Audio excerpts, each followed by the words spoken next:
Hello, Internet! Welcome to episode 400 of the Assorted Calibers podcast. The Second Amendment podcast is a little bit for everyone.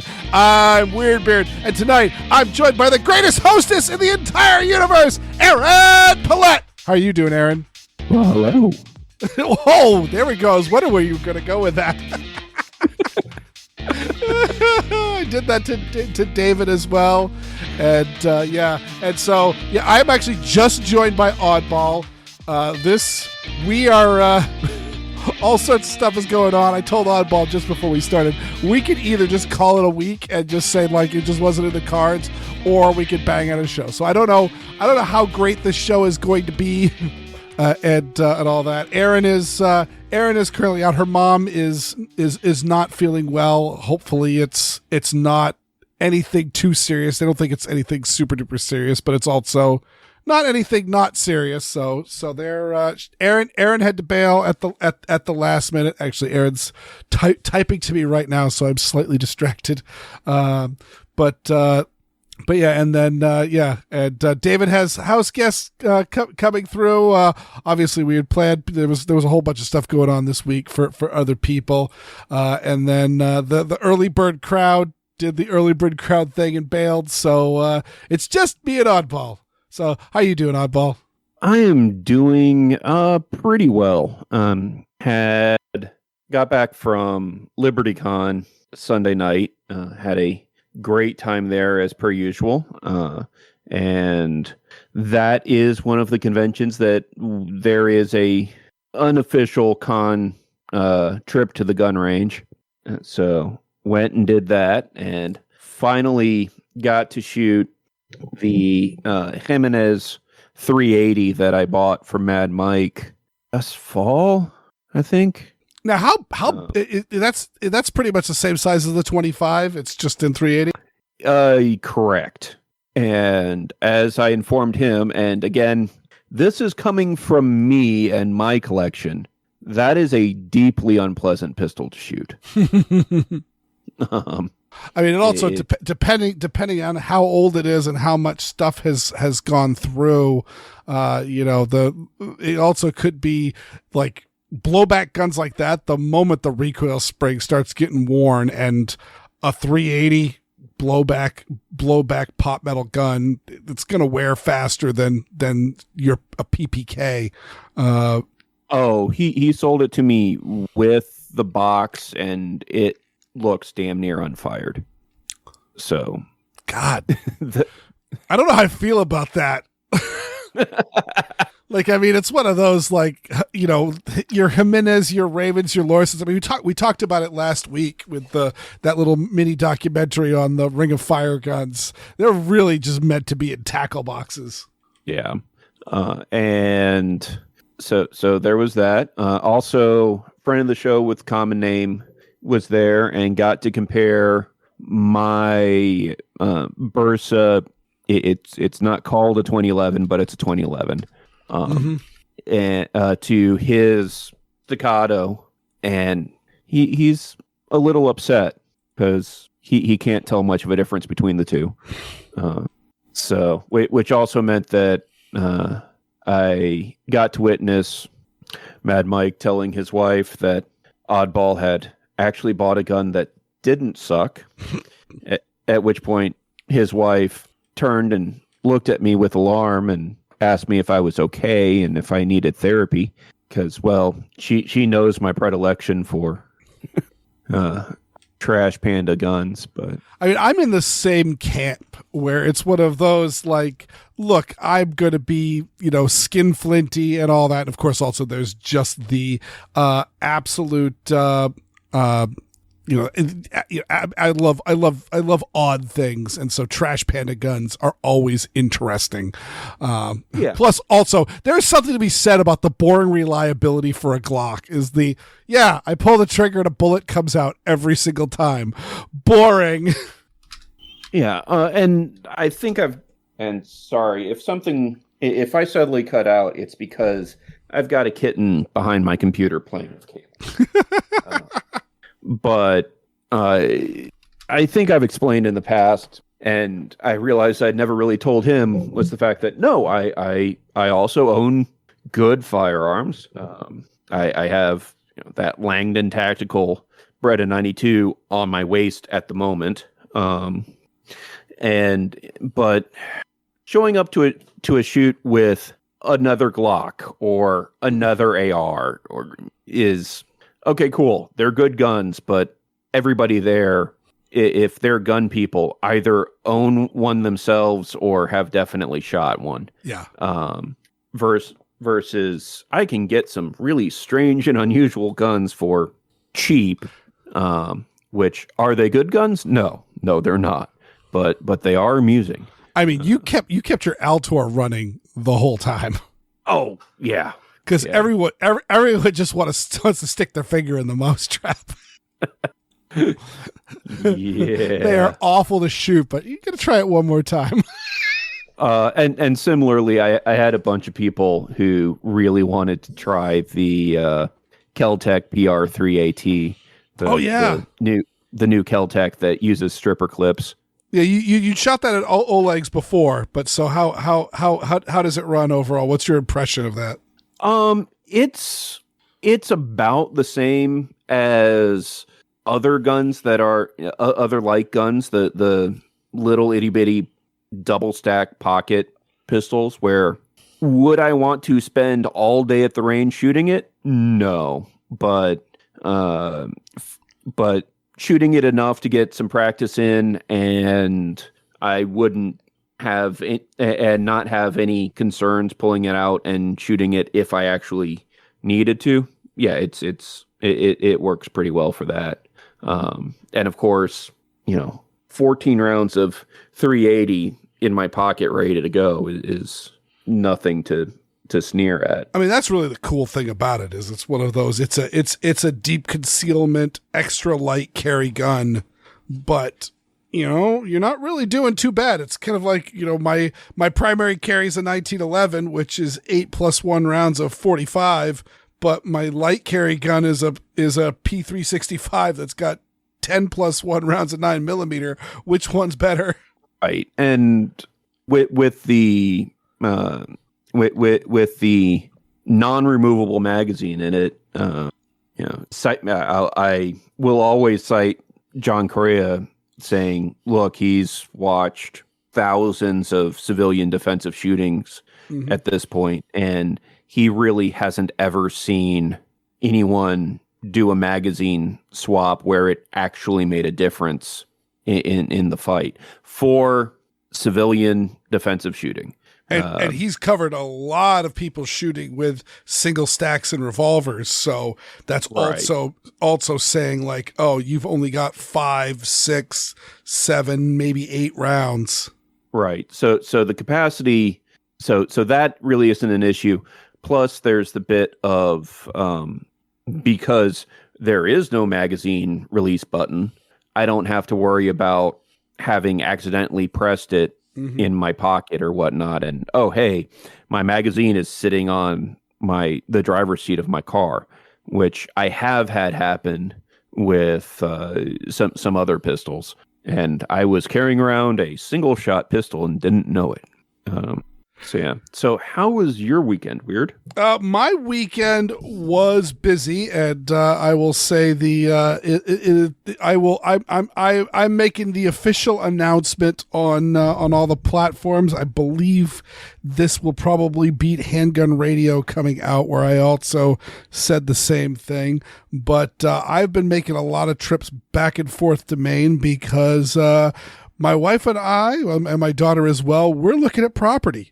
And awesome. I was hoping by the time we were recording this that we would have officially submitted our offer to the owners of a certain property in southern Maine, but the real estate agent said we'll just handle that in the morning. It's late, and so we're officially making an offer on a place that we really like. Hopefully that will go through, but if it doesn't, I'm making this announcement not because we have a place yet, but because if this place doesn't work, we got others to look at, and it is a done deal. And as I have said to a lot of people when they've asked, Weer'd, you're from Maine and you're a gun nut and you live in Massachusetts. How come? Why don't you move back to Maine? Why don't you live in New Hampshire and all that? And I tell people I didn't move to Massachusetts for the gun laws. The gun laws did not motivate me. And very similarly, I've been thinking about just the various things I won't have to renew my Massachusetts permit again. Like just the fact that, Maine only has the concealed weapons permit that I think I could probably just walk into the police station and just give them my mass permit and start the application process and maybe even get it in a few weeks. But until then, I'll be in Maine tomorrow and I could just carry a gun up there. It's not a big deal because you don't need a permit. It's constitutional carry. I'll have the permit just for reciprocity and just as a Maine resident. It's a good, even if your state doesn't require permits, it's a good idea to have the permit for at least the state that you live in. But yeah, I am moving not for gun reasons. It's effectively my wife and I found a solution for where we can live in Maine, and she can still be working here in Massachusetts, and it'll put us closer to our families, and our parents are getting older. My dad just had the stroke. I'm actually going up to Maine tomorrow because my mom is and my daughter are going, and my daughter's sitting in my dad's seat at the playhouse to watch a show, and it's my job to babysit the old man because he's getting a lot better, but he's still not in a place where he can just be self-sufficient for a few hours on his own. So yeah, that's that. So the idea is just we're going to be a ton closer to them so we could just go see them. It's one of those where my daughter has declared that she sleeps like crap up there, and we're doing house related stuff, getting this house on the market, the day after tomorrow. And so she's like, I don't want to spend the night there. I want to spend the night in my bed. So we're just bouncing. And so it's one of those, that's going to be 3 hours of back-to-back driving for me, which is a big call, but hopefully will only be about, 20 minutes, a half hour, depending on traffic, which is a whole lot better. So, oh yeah, a 40-minute, not even a full hour out of my day of back and forth driving just to swing over and see my folks or see my mother-in-law. So that's our plan. The property, like I said, the property we're looking at is very nice. I'm super excited. I really hope we get this one, and the wind's in our favor. So we will. Yeah. So that's the big news. That's the big news. I'm rambling at this point in time, but it's also, I also announce it in the fact that, again, don't know the timeline just yet. Again, we're not under contract for anything just yet. So there probably will be some interruption in ACP service. We'll see how that goes. We'll see if maybe there's some stuff that could be done without me, but I will certainly be out of pocket for a bit. Hopefully not too long, but during the during all of this.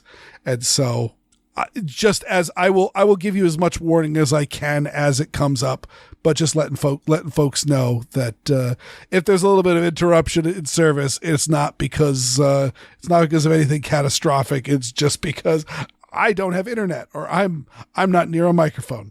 Yeah, and there have been a number of weekends that I've gone. Are we not recording? Oh, Weer'd's out of town again. Now I knew about your father, but it was also okay. And when you made that announcement to the ACP staff, that would be why. Mm-hmm. Okay, yeah, that makes sense. And being near your family also it makes sense why you chose Maine instead of New Hampshire. And I'm sure there are plenty of other reasons. But yeah, I'm real excited for you. I hope you get it, and I hope everything goes smoothly. Yeah, well, we'll see about that. There's going to definitely be. There's already been a number of hiccups that have stressed me the hell out. But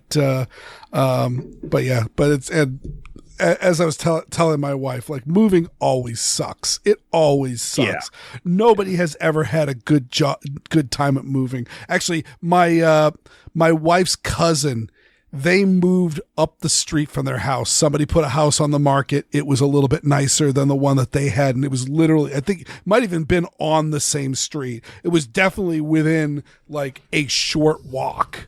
Like literally a stroll. And yeah, and I'm guarantee that move was a pain in the butt. Yeah. Well, and those can sometimes feel worse than when you're moving an actual distance, because it's just enough for the do we really need a truck to yeah we do. Oh, okay. I think I've talked about it on the show before on the last move that I did that was all by myself was when I moved from my apartment in Portland to the apartment that I moved into with my then girlfriend, now wife, in Medford, Massachusetts. And I just moved everything in my Ranger pickup truck. And it was one of those, I want to say it was, there might have been like 5 separate occasions where I said, I think I could get it all in one more trip, as I'm packing stuff in as tight as I can into the truck, and going, all right, I'll drive this down and unpack this stuff, and then one more trip ought to do it. And it was like 5 separate times where, God, this didn't fit either.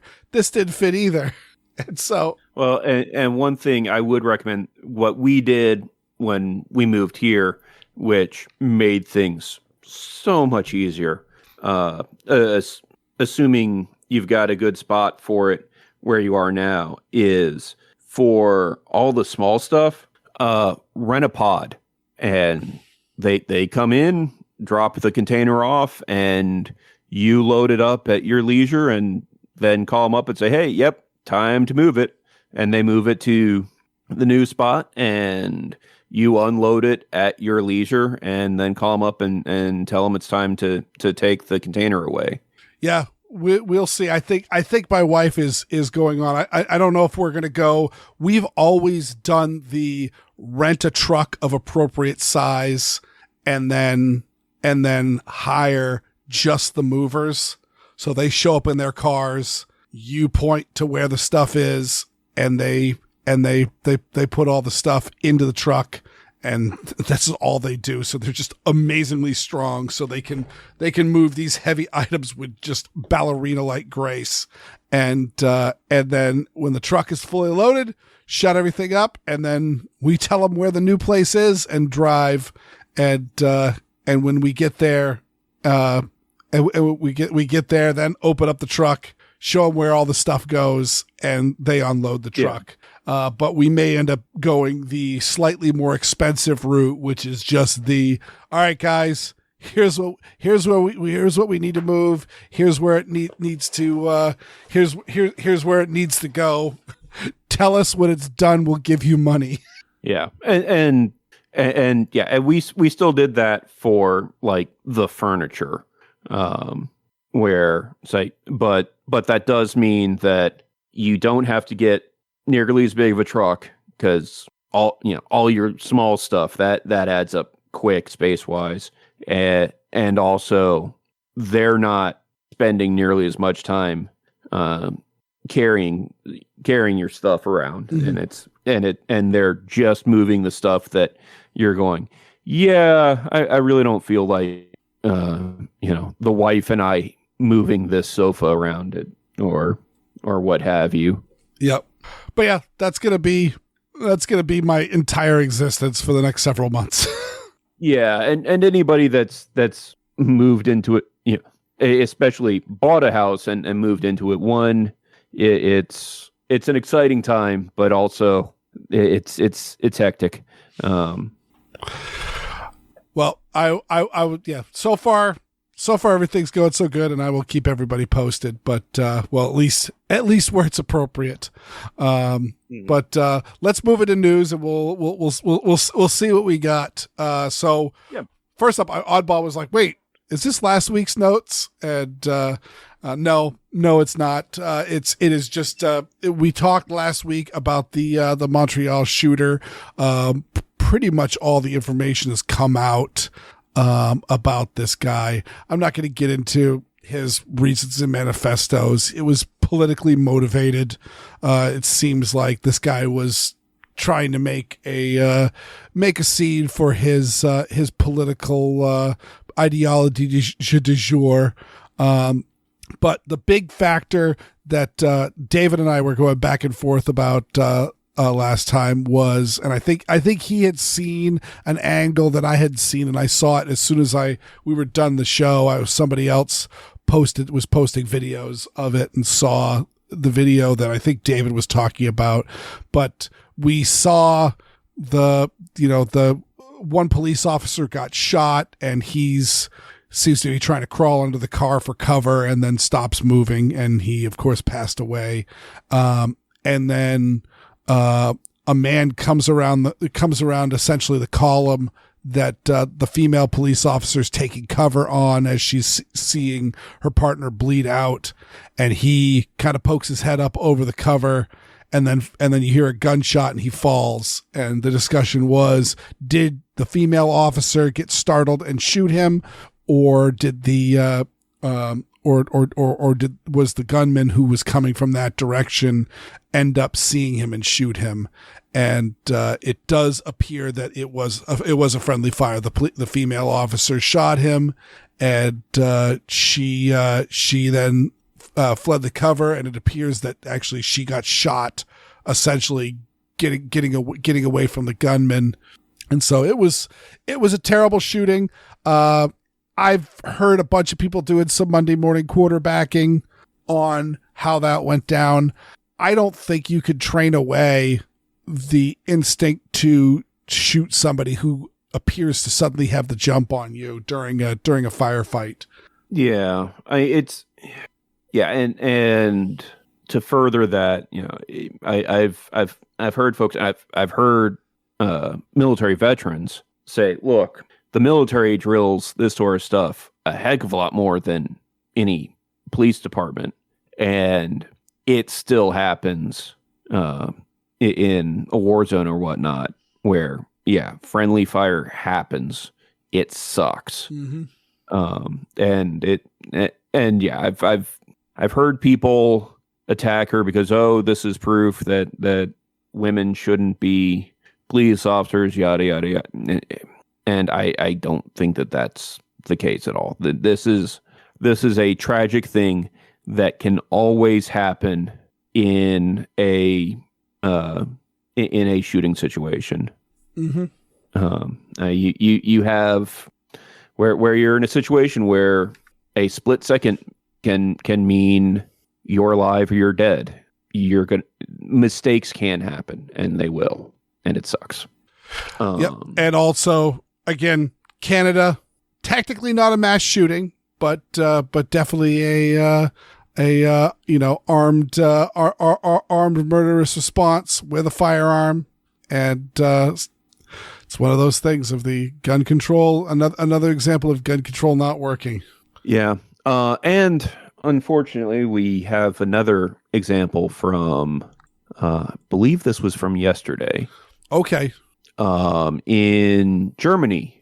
I saw this story while I was prepping the show notes. Was it yesterday? When did this shooting happen? Monday. Yeah, so the 29th. Yeah. So I think I saw the news of this shooting with it, but it was only the body count was still low enough that I didn't feel like including it into the story just because it was just a smaller shooter. But it does appear that it has that unfortunately it was a major tragedy. Yeah, unfortunately, according to CNN, at the time of this recording, and 24-hour rule, 48-hour rule, whatever you want to say, things may change. Things may be a little bit fuzzy as to what actually happened.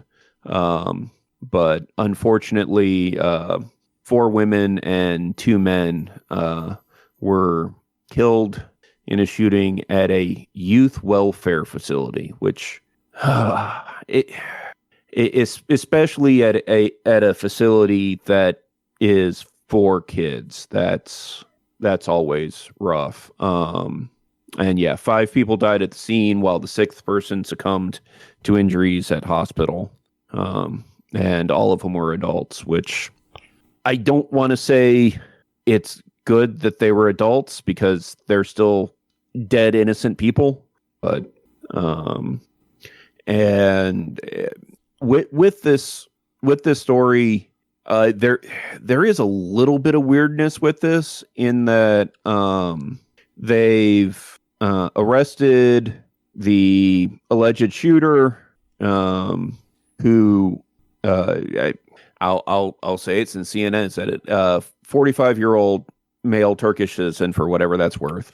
Though also it says here, born in Germany. So I don't actually, I mean, we're talking about this is right on the, right on the cusp of the birthright citizenship, Supreme Court ruling. So it's just one of those, I don't even know how Germany does it. So it's not uncommon.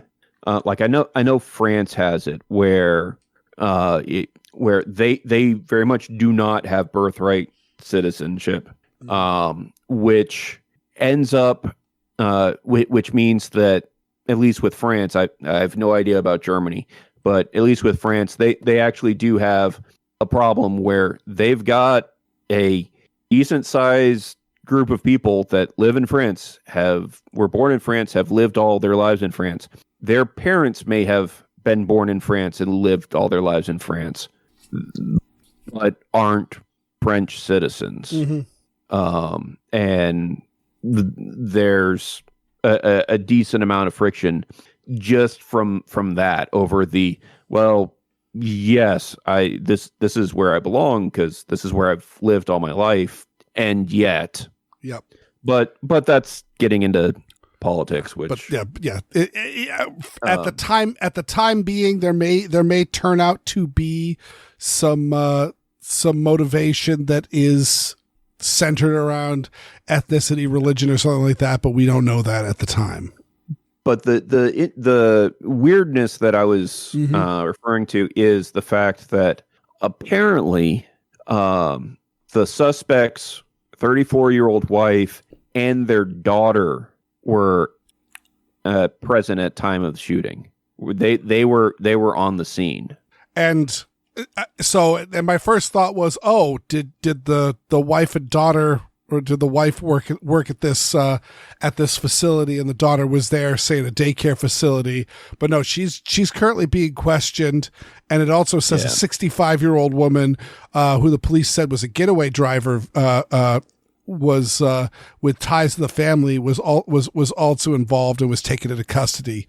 So there's a lot more to this story, and we'll probably take it apart a little bit more next week.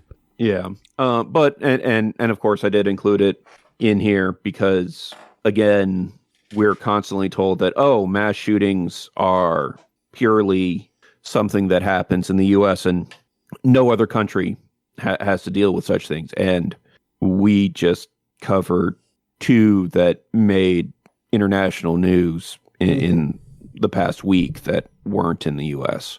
Yep. And while I will say that the Montreal one, fortunately, well, I mean, it appears that the gunman actually only managed to personally kill the other officer, though I would argue again he is also responsible. Granted, he's not alive anymore, so there's no legal discussion on that. But he was responsible for the death of the I believe he was a rabbi, who was shot by the female officer, only because the same reason of this whole statement of you can't cry fire in a crowded movie theater. It's because you could kill people in the crush of people trying to get out away from the fire, and if there's no danger and there's no fire, then that's on you. Right. And so this guy's shooting caused the officers to draw their guns, caused the officers to be ready to start shooting people, and caused that rabbi to be sneaking around to try to get himself to a place of safety, and unfortunately startled the female officer. Right. And by the FBI definition of mass shooting, this does not fit that definition, but all evidence points to it doesn't fit that definition purely because the police were on the scene, were already there, and were able to stop him before he made it fit the definition. Mm-hmm.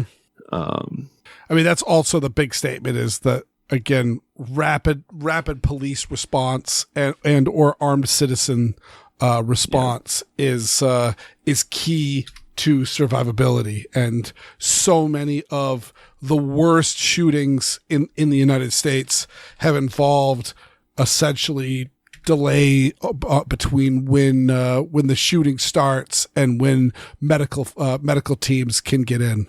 Yeah.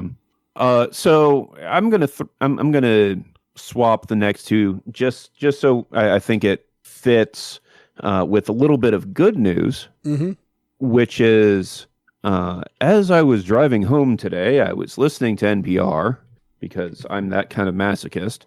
And NPR ran a story admitting that in the U.S., 2025 was the lowest, the year with the lowest murder rate since the FBI started keeping track of such things back in the 60s. I actually remember having a conversation with my mother-in-law. I can't remember what started it, but she might have just been doing the old lady thing of the, things are so much worse than they were when I was a kid. And I went, actually, no, they're not. Yeah. And they are actually significantly better than when we were kids. Mm-hmm. The murder rate nationwide, of course, peaked, I want to say like 91, 92. Mm-hmm. Yes, it was 92. It might have been 93. There was a drop in crime after the 94 assault weapons ban, but they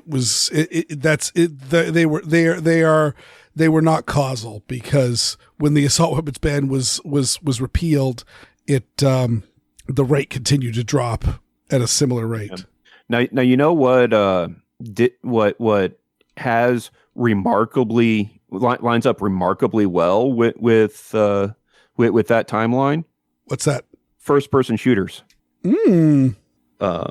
Just one of those. Again, I'm not saying cause, but there sure is a heck of a correlation. And this NPR story also did have to admit that, yes, there was that there's been a downward trend for the past couple decades, with a recent spike that their expert actually blamed on because they noticed that it didn't match up with the general downturn of murder rate in first world countries across the board. That it was probably to blame on the George Floyd and the Summer of Love and the whole defund the police movement, which I was rather startled that NPR would actually talk about such things. Mm-hmm. But yeah, it's and of course they didn't.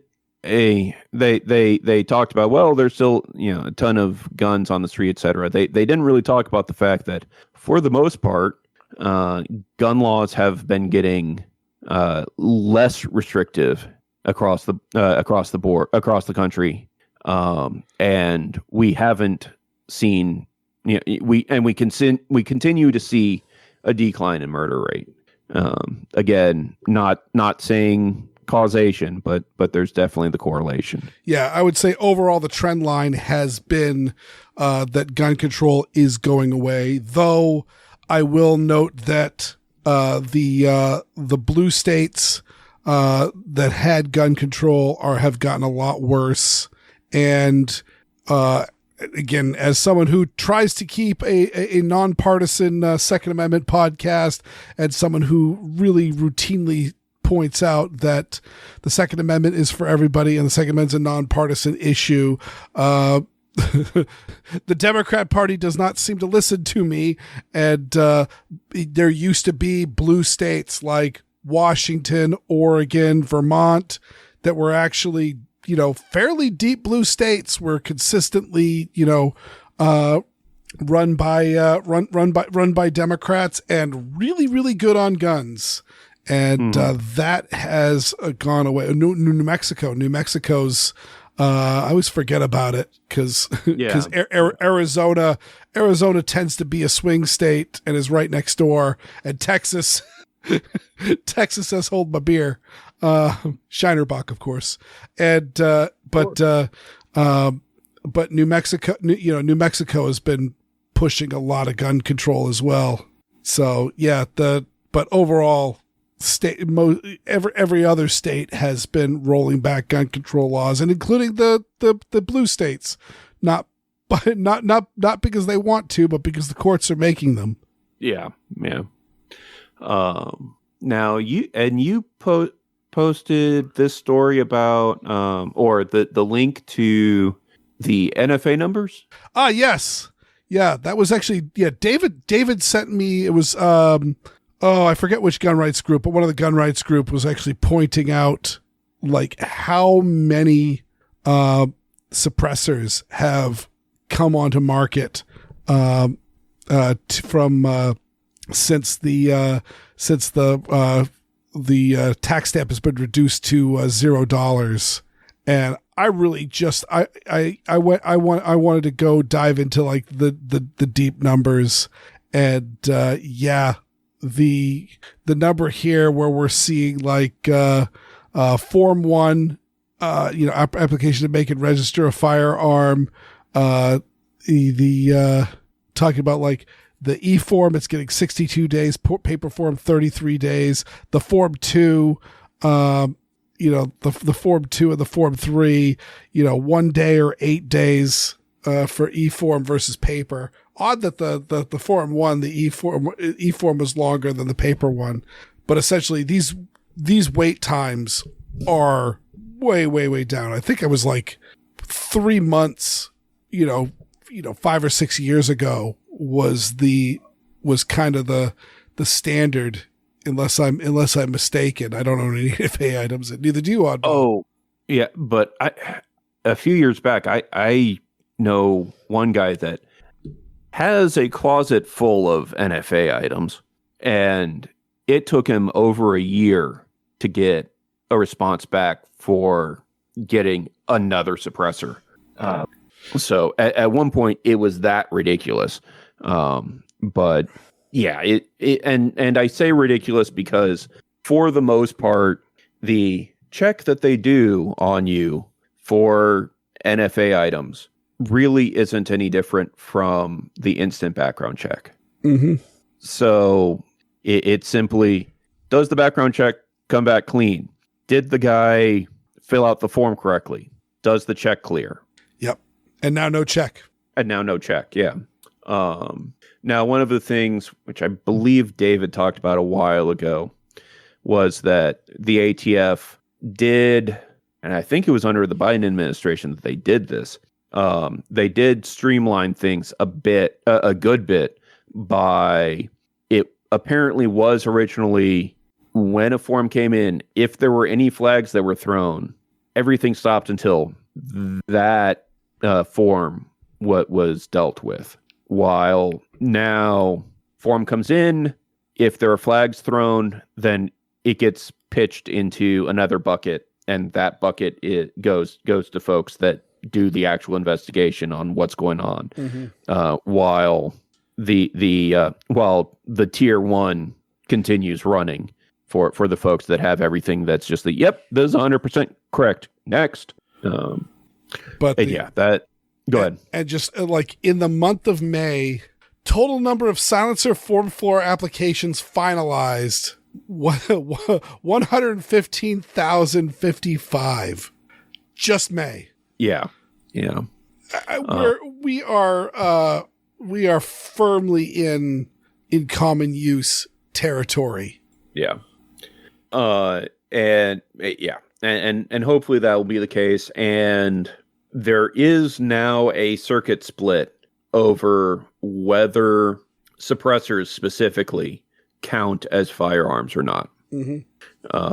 And if they do count as firearms, that will be very good for us, because then it's protected by the Second Amendment. That falls under the Second Amendment, and like you said, it's the numbers are making it more and more common for and legitimately being able to say, yeah, suppressors are common, and hopefully we can.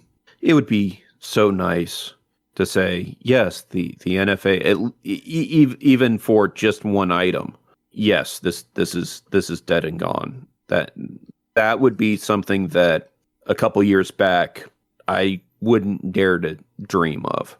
I remember when Trump was in office the first time, and it seriously looked like the Hearing Protection Act had a chance of passing. Thanks, McConnell. But that just we're actually gonna be able to dream the impossible dream of being able to just go in a shop and buy something that helps protect my ears, something that I'm legally mandated to have on my car. I mean, it's if you've never shot a suppressed firearm, like, you have no idea what you are missing out on. And I mean, they just make a lot of sense. I mean, I was at the blog shoot, friend of the show with a common name had his 5.56 Lage on his, is it a Mac 10? Yes. Yeah. And so he has all the fun conversion kits to convert one of the crappiest submachine guns out there into some pretty darn nice guns. And, I saw him with the, screwing the can onto the end of it. He's shooting it. I'm like, man, that is loud. And then he took the can off and shot it and went, oh, yeah, that's a lot better. I mean, it's just, it's even in, I mean, sometimes it can make them pretty quiet. And so you're, if you're shooting in the backyard or at the gun club, you're not going to bother the neighbors. But if you're, but in the case of the ones that are really, really loud, it's going to take them from obnoxious to merely unpleasant. Oh yeah. At Goals last year, David and I were able to attend the media day range trip. And there was one company, and unfortunately I forget their name, that had integrally suppressed lever actions, which, and in calibers that were subsonic, and those were just beautiful, and extremely, hearing safe, and just because it's a manual action, there wasn't even the action to hear. It was you might have heard the primer go off and it hitting the berm. It hitting the berm was definitely louder than the gun going off. And also to your point, Barrett was there with a suppressed 50 cal. And if you've never been around a 50 cal, a 50 BMG going off, it is, you kind of feel like you get punched in the chest just by being next to it, especially since most 50 caliber rifles have those big compensators on or muzzle brakes on the end of them. I remember I was at a range meetup, and someone had the Serbu BFG 50, the bullpup bolt action 50 cal that's made by Serbu Arms, and people were shooting it, and everyone was kind of like, I think everyone got like one shot. Everyone who wanted to could get one shot. He wasn't going to spend a ton of money on all of us, but everyone got to experience it. And there also was, at that point in time, and I guess I can say it now because the embargo's over, but there was a couple of guys that were Cuban cigar aficionados and were involved in some of these situations where, certain people in other countries will repackage Cuban cigars and ship them out. But so this guy had shot his gun and had popped a Cuban cigar in his mouth and was smoking it, and somebody touched it off behind him. And I don't know if it was the shock of it or just the concussion of the muzzle blast, but the cigar fell out of his mouth and landed on the deck. Yeah. But their suppressed 50 still had a muzzle brake on the end of it and was still quite loud, but it was much more somewhere in the range of a 30-08 or a 308 or a 30-06 hunting rifle going off, which, like I said, that's still loud. You're still going to want to have ear protection in, but it is much more pleasant to be around than one without that. So, and well, I guess if we are talking about laws and what courts may be doing, let's see. I need to prepare myself first.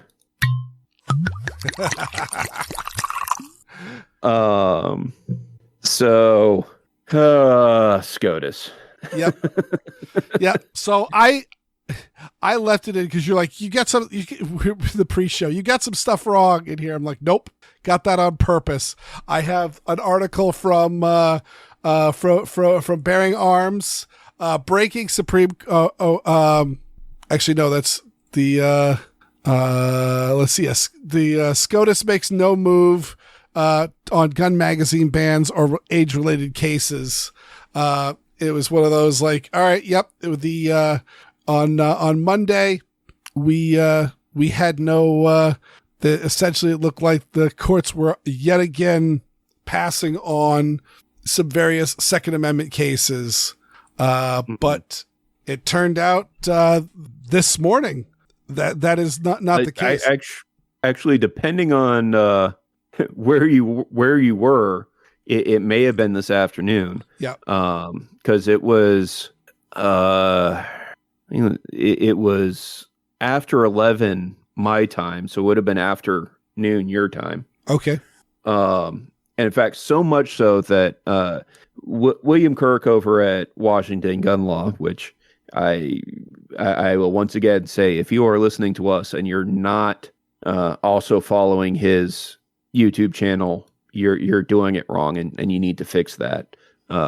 He's a wonderful man, both a very, very nice guy, and also very sharp on the law. And I've also noticed there is a propensity with a lot of gun law YouTubers to sensationalize every YouTube video that they throw up, and he very much does not do that. If you see a video he posts saying that something's a big deal, then yeah, it's a big deal. But he has been having Costas and oh shoot, I just blanked out on her name. But he has been having two other Second Amendment lawyers on for live streams pretty much every Monday morning for the past couple months as SCOTUS's conferences. They'll have a conference and announce and go over the cases in front of them and make announcements over whether they've decided they're going to take up a case or not. And well, they thought last week they were thinking that they were done with this and that we weren't going to have any action other than the marijuana related case, and there was a second one, and I'm blanking on what it was. Wait, that we ruled on? Yeah, we'll be talking about that in a little bit. The vampire rule. Oh, right, yeah. But there's still a bunch of them, including 5 cases in front of them dealing with assault weapons bans or magazine capacity, hardware related laws, and also a bunch dealing with whether 18 to 20-year-olds fall under Second Amendment protection. Hannah Hill and of course Costas Moros. Yep. Hannah Hill of NAGR and of course Moros is at the Second Amendment Foundation, both doing excellent work and fighting the good fight. And week after week, it's been nothing. And last week, it was more nothing. So they were under the assumption, because there was going to be one last conference, but really it was just a cleanup. It's traditionally a cleanup conference where nothing really happens before summer break. So they were thinking, okay, we're not going to see any movement on these, and they're still going to sit there and rot. Which there's a couple of those cases that are going on a decade old, which people may remember me expressing some feelings about this in previous episodes, especially bag dumps. And there was an announcement that there was going to be a list of cases that they were going to make a yay or nay choice on this morning. So the three of them got together for a stream this morning, and after about an hour of chatting on stream, decided, well, looks like nothing's actually going to happen. So they signed off. And then around lunchtime, oh, hey, there's another live stream from them. Yep. And go ahead. No, just tell us what the case is. So first, the bad news. I'll go with the bad news. Fair enough. Which is every single 18 to 20-year-old firearms case was denied, which makes no sense to me. And frankly, makes no sense to these three experts, because there is a circuit split dealing with whether 18 to 20-year-olds are allowed to purchase firearms. And quite frankly, I see that setup. I see that particular subject as a slam dunk no-brainer. If you're going to go with Bruin's history and tradition, you can't tell me that the founding fathers didn't intend for 18 to 20-year-olds to be treated as adults, with the rights and responsibilities of adults. And even more so, this is one of the few times where that preamble in the Second Amendment, where it's talking about militia, that's actually very important on this particular subject, because a militia and a standing military very much includes 18 to 20-year-olds. Mm-hmm. I think as far down, was it 16? It may have been. I would actually have. I'd have to look it up, but you may be right on that. But even today, there's obviously there's a lot of 18 and 19-year-olds that have been sent off to the sandbox and handed machine guns and been deemed responsible enough for that. Mm-hmm. So unfortunately, for whatever reason, and they didn't make any statement as to why, but they decided, nope, we're not gonna hear those. Which, one, like I said, doesn't make any sense to me. I would think that'd be a fairly slam dunk, easy decision. And two, if they were going to deny all of these cases, why didn't they do that already instead of instead of waiting so long?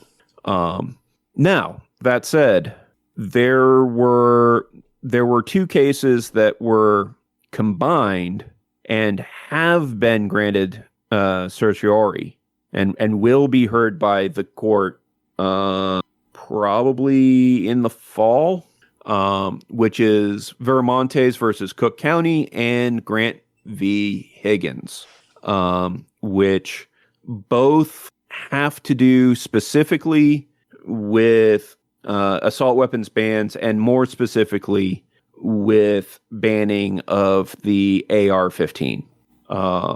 There are still 2 or 3 hardware cases floating out there, one of which is the oldest, dealing specifically with magazine capacity, which they're still in limbo. We don't know what's going to happen with those. But these 2 cases, we learned late today that, yeah, SCOTUS has decided that they're going to hear these. But before I give my opinion on how things are pointing, Weer'd, what do you have any feelings about these cases? I haven't had a chance to dive too deep into them because, of course, there's so many of these cases out there. But I mean, we talked about suppressors being in common use. Again, quote unquote assault weapons and quote unquote high capacity magazines are about as common use as you could get. And I think they've been denying them for so long, and they have straight up denied or what do you call the just letting them sit. Yeah, they've been letting them sit for so long as opposed to denying them, and they have denied other cases and all that there had to have been a reason, and I'm wondering if they were waiting for these cases to combine. Well, and yeah, that's always the question of why does SCOTUS do what they do? There's some thoughts that maybe they were playing chicken with, I think it was the Third Circuit that's also dealing with a case that's currently also that's actually, I think, heard a case but hasn't released their judgment yet on a similar case. And there's thought that maybe they were waiting to see if the third would come out and say what their thoughts were before saying yay or nay or just remand or what have you. Mm-hmm. But also, so I'm like you. I don't know a whole lot about the individual cases, about these 2 individual cases, other than Vermontes versus Cook County is obviously against specifically the Cook County, Illinois AR ban. And Grant v. Higgins is, I believe, dealing with the ban in Connecticut. But I've heard a bunch of people be concerned because, and rightfully so, over, well, okay, now they're going to hear it, but are they going to rule in our favor? Which is something I've talked about in the past. That's always something you have to be cautious about when you say, well, we'll let the courts ban bail us out on this? Is it, well, what if the court decides that in a way you don't like? But with the Hamani ruling, which was the one dealing with whether folks that have smoked some pot can be banned from owning firearms for the rest of their lives. With that ruling, there is some language in the majority opinion that makes me very hopeful for this. The majority ruling reaffirmed and clarified some stuff from the Bruin NYSERPA v. Bruin ruling. I can hear David yelling at me to give NYSERPA credit for that win. And also kind of doubled down and said no. Now, not with the AR-15. I don't think they mentioned the AR-15, but they did mention that specifically common semi-auto pistols, and there's a lot in there to have the tea leaves come out that they were talking about Glocks specifically. No, those are absolutely covered by the Second Amendment, and generally semi-auto firearms are absolutely arms as far as the Second Amendment is concerned and should be treated as such. So I am extremely hopeful, and frankly, if you've heard me talking about SCOTUS over the past few months, you know that's a pretty decent change in my demeanor about the way things are going. I'm very hopeful that they are going to rule the way I think is the correct ruling. I'll go ahead and call it now. I'm pretty sure it's going to be another 6-3 ruling. Mm-hmm. I think that's a fair statement. Yeah. But yeah, for once, SCOTUS is giving me something to really, truly, honestly celebrate. Mm-hmm. Yes, we had a couple wins. The two cases that they've already taken up and heard and rolled on, those were wins for us. But quite frankly, it's one of those. Yes, this is win. Yes, this is good. Does this affect me? Not really. Mm-hmm. But this will, and again, in my particular state, this won't affect me, but it will affect a lot of people. And that's a very exciting thing to see. I agree. And all I can think of is just oh my God, I've been in Massachusetts for so long, and yet the assault weapons and hardware ban was in effect, and now I'm moving out, and maybe we'll get this fixed. Yeah, you're moving out just in time to not be able to go neener. I'm buying an AR-15 in Massachusetts because F you. But that also, but it also means that I still have passion for all gun owners everywhere. Discrimination is discrimination. It doesn't matter who you are, and injustice is justice. Oh yeah, and I think it's been on the show, but Weer'd, you've definitely heard me express the disgust, the absolute revulsion I have over the fact that you can't go to the gun shop and buy a new Glock 19. That's absolutely ridiculous, and that should change, and hopefully it will soon. Yep. Whether they like it or not. And speaking of ridiculous, why don't you take this from Weer'd? We don't need to talk too long about this because we talked about it with the New York case, but the Supreme Court has also ruled now on Hawaii. So I was going to say coast to coast, but there's a whole lot of Pacific Ocean between California and Hawaii. So Hawaii also had this so-called vampire rule, and they call it that because essentially the law makes all private businesses open to the public gun-free zones unless the owner otherwise specifies.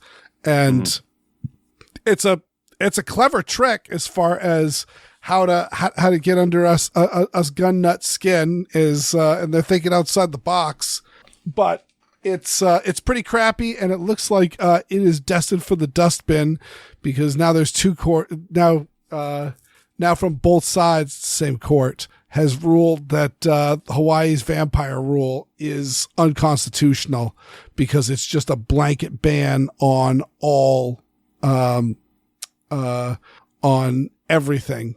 And so just the idea is turn everything into a restricted area so you can't conceal carry there. And that's been shut down. And I was happy to see that the spirit of aloha does not mean that they get to trample your rights. Yes. Yes, I did read Jackson's dissenting opinion, and mostly it was her ranting about how the court got NYSERPA v. Bruin wrong, and how apparently the history and tradition of Hawaii specifically should be the only thing taken into account when dealing with Hawaii, the U.S. state. Yep. And Justice Barrett had, I've got an article talking about how her decision did she write the decision on this one, or? I don't think so. But either way, her statement, although this is a quote, so there's a concurrence. Yeah. And so she wrote a concurrence. Essentially, to paraphrase, I'm not going to bother reading the whole thing, but essentially she's pointing out the fact that what this is government interference, because the state is saying all places are gun-free zones unless otherwise specified by the owner. And, right. She's still pointing out that you're still allowed to post no firearms. And if someone walks in with a gun on their hip, or you can see them printing, as a store owner, you're allowed to ask them to leave. And then if they choose not to, then the cops can get involved, and that can be very, very bad for them.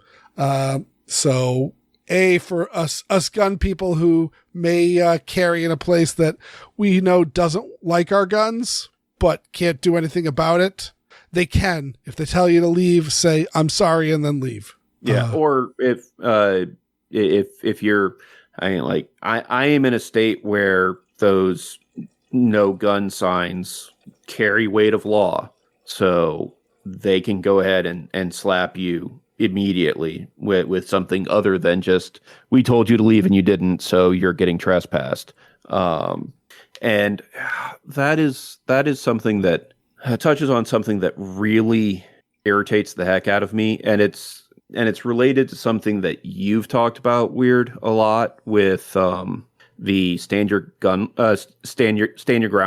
Mm-hmm.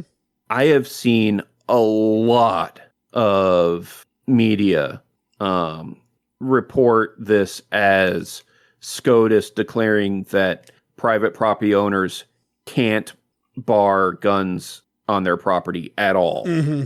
Which, no, that's not what this ruling said at all. You illiterate idiots. Either you're illiterate or you're lying. Yes. And you are spreading misinformation that can get people in trouble, because it's distinctly possible, especially with there being more people on the left carrying. And yes, this media has been mostly has been pretty much entirely left leaning, and people on both the left side, both left and right politics, they have a nasty tendency to only read left leaning or right leaning news sources. So they're going to go away with, oh, well, then I can just ignore those signs and say neener neener. Mm-hmm. And possibly get into legal trouble because they were following what they had been told. Yep. So yeah, this is a great ruling. it really was obnoxious. And I do like the angle of because I didn't really think about like, is this constitutional? Is this unconstitutional? And, but again, this is a state mandated gun-free zone. And so on private property. So the state is literally telling a store, unless you take this extra action, the Second Amendment doesn't apply in your store. Yeah. And okay. Yeah. This next one is, at the time of anybody hearing this show, Virginia will have an assault weapons ban in place, which again, noting that full well that the Supreme Court is now taking up a case on this. So this is awesome. Hopefully it won't last for very long, but the people of Virginia for the last couple of months now have been scrambling to get whatever they can get and stock away whatever they can get before it goes through, because there's a grandfather clause in this. And the Virginia has its own background check system. It's one of those states that said, we'll do it ourselves. And just like Tennessee, I believe, right? Yeah. Yep. And Florida. Yeah, we have ticks. Yep. And I believe Florida as well has their own system. Or am I wrong on that? I think so, but that would really be a question for Aaron. Yeah, exactly. But there's a number of states that do this. And the system is running very, very, very slow and having delays, and the shops are packed. And so there's, two theories. One is Virginia is intentionally throttling the system so that fewer people can bring guns home before the curtain drops. The other one, this one's said by Philip Van Cleve, who overall is a pretty solid 2A guy. I mean, he's got his own foibles, but yeah, he was noting that just because the gun shops are so packed, the system is getting overloaded. Now, and this is also one of those story continues to develop. There's already at least one lawsuit against Virginia over this assault weapons ban, and the judge has issued a preliminary injunction barring Virginia from actually enforcing it. So it's a little confusing as to what exactly is currently happening over there. If, dear listener, if you are in Virginia, please proceed with caution. But we are, but the folks are already, and also the challenge to it is actually based on the Virginia state constitution, not the Second Amendment. And of course, a judge putting in a preliminary injunction, one of the requirements is that for a judge to issue a preliminary injunction is you got to convince the judge that there's a strong likelihood that you'll win this lawsuit. So at least this district judge is saying, yeah, I'm fairly certain I'm going to rule that this assault weapons ban is unconstitutional on the state level. And of course, that's just the first step. But I wouldn't say that it'll be actually enacted, and it definitely won't be enforced by the time folks are listening to this episode. So that is some good news, and hopefully that actually takes care of it. And I threw a link to that, to an article talking about that in show notes. Nice. And then here's another one is also Rhode Island has passed an assault weapons ban, and that's going to take effect. I don't believe there is a restraining order on that one. Not that I've heard. But again, here's just another instance of a blue state that was pretty bad with guns is getting worse. Yeah. And I mean, also part of that is with all the stuff going on, I hadn't really heard about Rhode Island's assault weapons ban. So, and again, doing a quick Google search, the first thing that comes up is a local news running an article about how a local gun shop up there is seeing long lines ahead of the ban taking place, which hopefully this time next year, we will be dancing on the graves of assault weapons bans. Oh, so much. And I think we just got one more news story in here, and there's not really a ton to say about this one either, but it's just a really good one.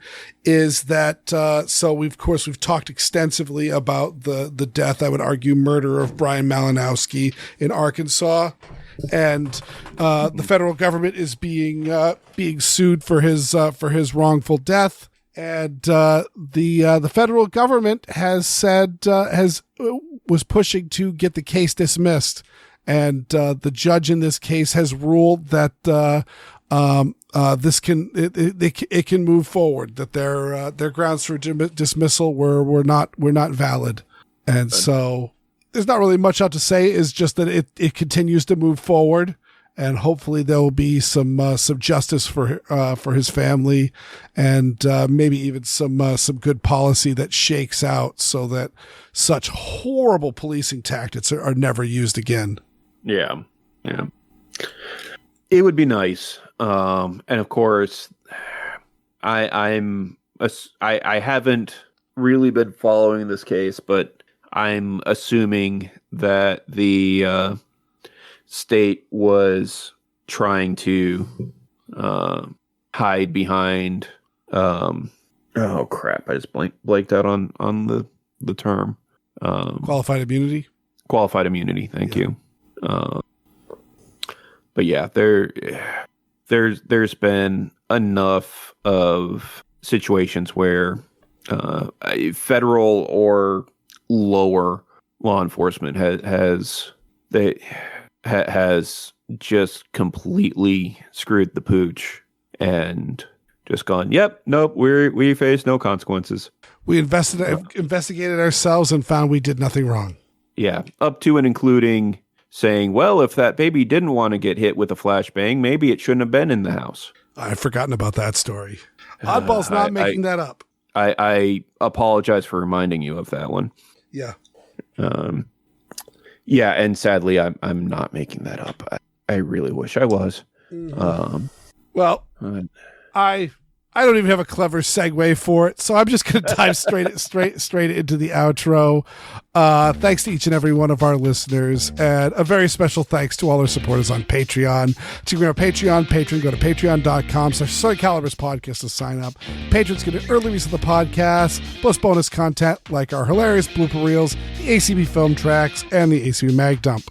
Also, please remember to rate us on Apple Podcasts and Pocket Casts. Subscribe to us on the platform of your choice and share the show with your friends, both online and off. I've got a blog. It's weerdworld.com. That's weerdworld.com. And hear me weekly on Handgun Radio on the Firearms Radio Network. Oddball, where can people find you? They can find me at Linktree/Aaron Paulette. Wait, no. You can find the wonderful Aaron at Linktree/Aaron Paulette. That's linktree.com/Aaron Paulette, all one word. For me, you can find me here and over at Handgun Radio, and I have a blog at gunscarstech.com, and you can find me lurking over on the Handgun Radio and Assorted Caliber Facebook groups. Come by, say hi. And thanks to Nate Spencer for our music. Also, by the way, can you believe we've actually been doing this 400 episodes? 400 episodes. We've done it. It is pretty impressive. I wasn't at the start, but I think I was sub 100. Yeah. Oh, yeah. You easily sub 100. I think I might have been like 20 something. That sounds about right. But yeah. And so, yeah, 400 episodes, and I actually came up with a catchy outro. It's not as good as Okay. but I will say that I currently live under an assault weapons ban, and Oddball does not. Tennessee is better, and so's our podcast. Good night, folks. Good night, everybody.